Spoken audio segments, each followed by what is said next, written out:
కమ్మ సామాజిక వర్గం ఉనికి కోసం పోరాడింది. రెడ్డి సామాజిక వర్గం వదిలేసింది. ఎందుకు అంటే కమ్మ సామాజిక వర్గం 2014 నుంచి చూసుకున్నప్పుడు ఆంధ్రప్రదేశ్లో కమ్మ సామాజిక వర్గ ప్రభుత్వం ఉంది, అక్కడ తెలంగాణలో లేదు. ఇక్కడ ఉంది కాబట్టి సేఫ్గానే ఉన్నారు, హ్యాపీగానే ఫీల్ అయ్యారు, తమ ఉనికికి ఎలాంటి ప్రమాదం లేదనుకున్నారు. 2019లో వచ్చేటప్పటికి 2 రాష్ట్రాల్లో ప్రభుత్వం మారిపోయింది. అంటే అక్కడేమో కేసీఆరే కొనసాగారు, ఇక్కడ జగన్మోహన్ రెడ్డి వచ్చారు. దాంతో కమ్మ సామాజిక వర్గం కసిగా ఏకమై ఈ దఫా 100కి 95% మంది కలిసి ప్రపంచంలో ఏ మూలనున్న కమ్మైనా సరే వచ్చి మరి తెలుగుదేశాన్ని అధికారంలోకి తీసుకొచ్చేటందుకు తప్పించారు.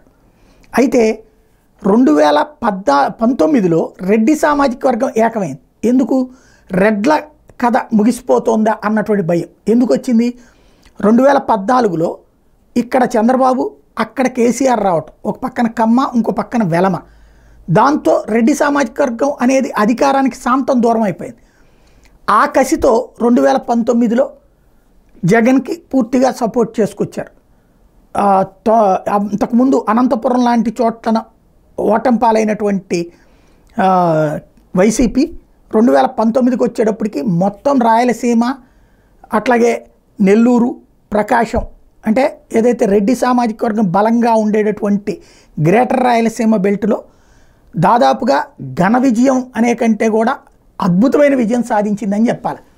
రెడ్లు పోలరైజ్ అయి వేశారు. అయితే జగన్ తాను అధికారంలోకి వచ్చినప్పటి నుంచి పత్రికలు లేకపోతే తెలుగుదేశం వాళ్ళు రెడ్లకి ప్రాధాన్యం ఇస్తున్నారు అని చెప్తూ వచ్చిన తను రెడ్లని పక్కన పెట్టి, అంటే నాన్ ప్రయారిటీ పోస్టులో రెడ్లను పెట్టి ప్రయారిటీ పోస్టులు మంత్రులు లేకపోతే కీలకమైనటువంటి బాధ్యతలన్నీ కూడా బీసీ, ఎస్సీ, ఎస్టీ మైనార్టీలకు ఇవ్వడం రెడ్లకి నచ్చల.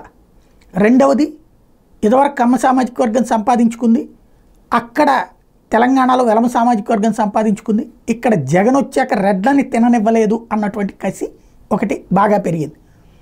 అది దానికి తోడు తెలంగాణలో రేవంత్ రెడ్డి ఎన్నికయ్యారు. దాంతో రెడ్డి సామాజిక వర్గం ఈ దఫా మన రెడ్డి ఉన్నాడు కదా 2 రాష్ట్రాల్లో, తెలుగు రాష్ట్రాల్లో ఒక రెడ్డి ఉన్నాడు కదా అన్నటువంటి ఉద్దేశంతో లీనియస్గా వ్యవహరించారు. దానికి తోడు కమ్మ కాపు ఏకమవుతున్నటువంటి సందర్భంలో రెడ్లు డిజోన్ చేసుకున్నట్టు కనబడుతుంది ఈ ఎగ్జిట్ పోల్స్ని చూస్తే. ఎందుకంటే రాయలసీమ, నెల్లూరు లాంటి చోట్లనే ఎక్కువ సీట్లు తగ్గడం అన్నటువంటి కాన్సెప్ట్. అంటే రెడ్లు ఈ దఫా జగన్ని వదిలేశారా?